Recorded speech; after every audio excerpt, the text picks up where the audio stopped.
barang dagangan adalah proses kreatif untuk mempresentasikan atau menampilkan produk barang dagangan dengan tujuan memaksimalkan daya tarik penjual retail.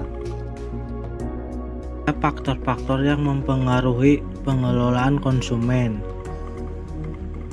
Salah satunya kebijakan pembelian. Kebijakan pembelian adalah sistem pedoman dan prosedur yang dijalankan perusahaan dalam membeli barang dan jasa.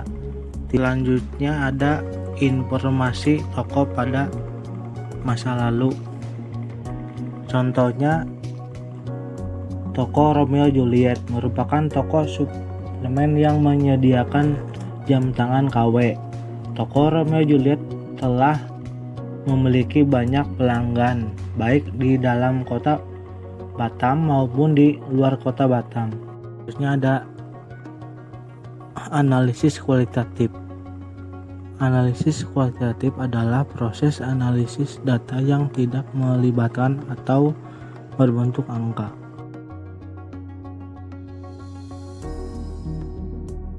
Mengorganisasikan proses pembelian menurut kategori. Proses perencanaan pembelian dalam jenis, keanekaragaman, dan persediaan cadangan barang dagangan dan sekaligus penetapan objek barang dagangan untuk beberapa bagian dari kategori barang dagangan sering juga disebut sebagai perencanaan keanekaragaman. Yang pertama ada kategori barang dagangan. Kategori barang dagangan merupakan keanekaragaman unit yang dilihat pelanggan sebagai pengganti yang masuk akal bagi masing-masing anggota kategori. Yang kedua ada manajemen kategori barang dagangan. Merupakan proses mengatur bisnis retail dengan tujuan memaksimalkan penjualan dan keuntungan dari kategori barang dagangan. Yang selanjutnya yang terakhir atau yang ketiga ada organisasi pembelian barang dagangan.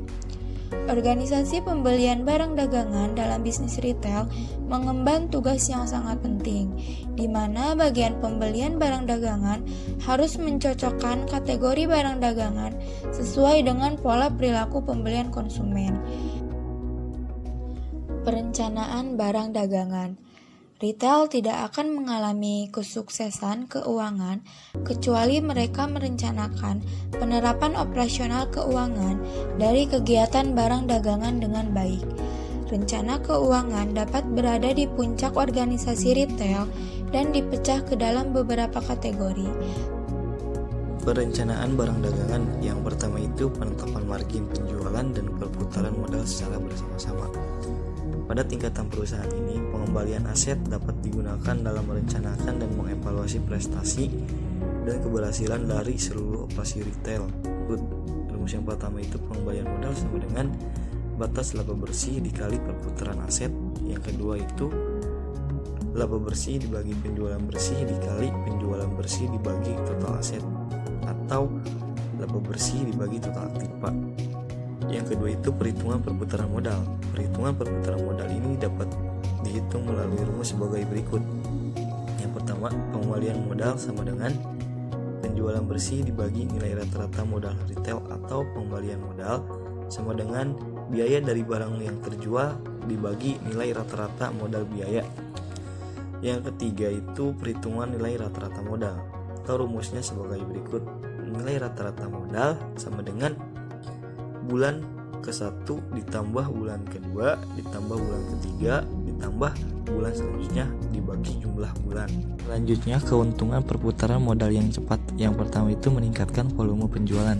Perputaran modal yang cepat dapat meningkatkan volume penjualan karena barang dagangan yang baru dapat tersedia untuk pelanggan. Dan yang kedua, risiko yang rendah terhadap keuangan dan turunnya nilai merek.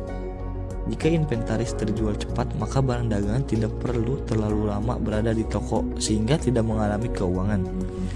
Yang ketiga, mengembangkan etika moral staf penjualan. Dengan perputaran modal yang cepat, maka sebagai hasilnya tersedia barang dagangan yang selalu baru. Yang keempat, lebih banyak uang untuk pengembangan kesempatan pasar. Jika perputaran modal tinggi, maka uang yang terdapat dalam inventaris akan dapat dipergunakan untuk membeli lebih banyak barang dagangan. Yang kelima, penurunan biaya operasi.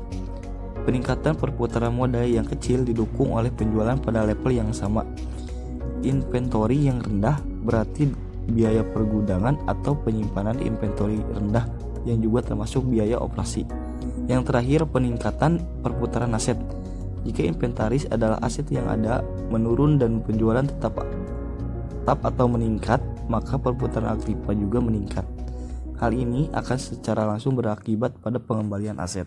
Untuk selanjutnya yaitu kekurangan perputaran modal yang terlalu tinggi. Yang pertama itu ada volume penjualan yang rendah.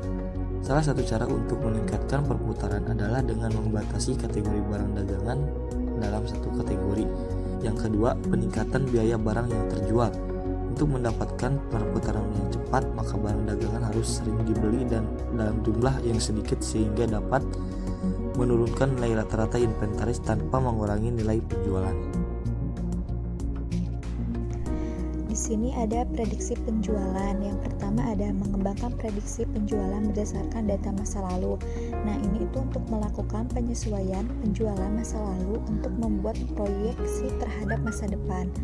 Yang kedua itu ada sumber informasi untuk prediksi level kategori. Nah, ini pembelian itu menggunakan informasi tentang berbagai jenis sumber dalam pengembalian. Yang ketiga ada sumber yang eksternal diterbitkan. Nah, data yang berisi tentang laporan perdagangan retail bulanan biasanya diterbitkan oleh Departemen Perdagangan. Kemudian ada informasi pelanggan.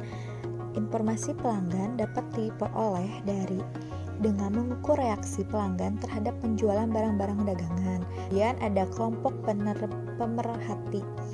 Nah, merupakan kelompok kecil responden yang diwawancari oleh moderator dengan menggunakan format tersusun. Terus ada persaingan toko. Pembeli itu membutuhkan pengamatan terhadap para pesaing dari toko yang sering mereka kunjungi. Terakhir ada prediksi level toko. Retail mengatur arah dari barang dagangan bagi perusahaan dengan langkah-langkah. Pertama, ada melakukan analisis pasar dan segmentasi. Kedua, menentukan target pasar. Ketiga, assortment plan. Yang keempat, ada penjualan dan rencana barang dagangan umum. Yang kelima, perencanaan pembelian dan sumber. Yang keenam, logistik. Dan yang terakhir ada penjualan dan analisis barang dagangan umum. Dalam melakukan evaluasi barang dagangan, maka retail dapat melakukan beberapa pilihan sebagai berikut. Pertama itu ada variasi. Variasi sendiri itu sejumlah kategori barang-barang yang berbeda di dalam toko atau departemen. Yang kedua itu ada keberagaman. Nah, keberagaman itu merupakan sejumlah SKU dalam kategori. Yang terakhir ada ketersediaan produk. Nah, dapat didefinisikan sebagai presentase permintaan untuk beberapa SKU yang memuaskan. Kita sudah sampai.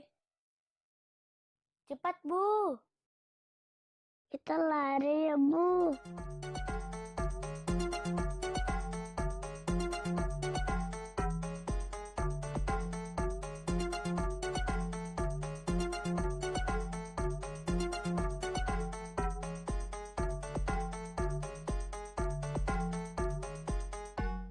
Bu, nanti beli jajan yang banyak ya. Iya, tapi jangan lupa dibagi dengan Leo. Leo es krim.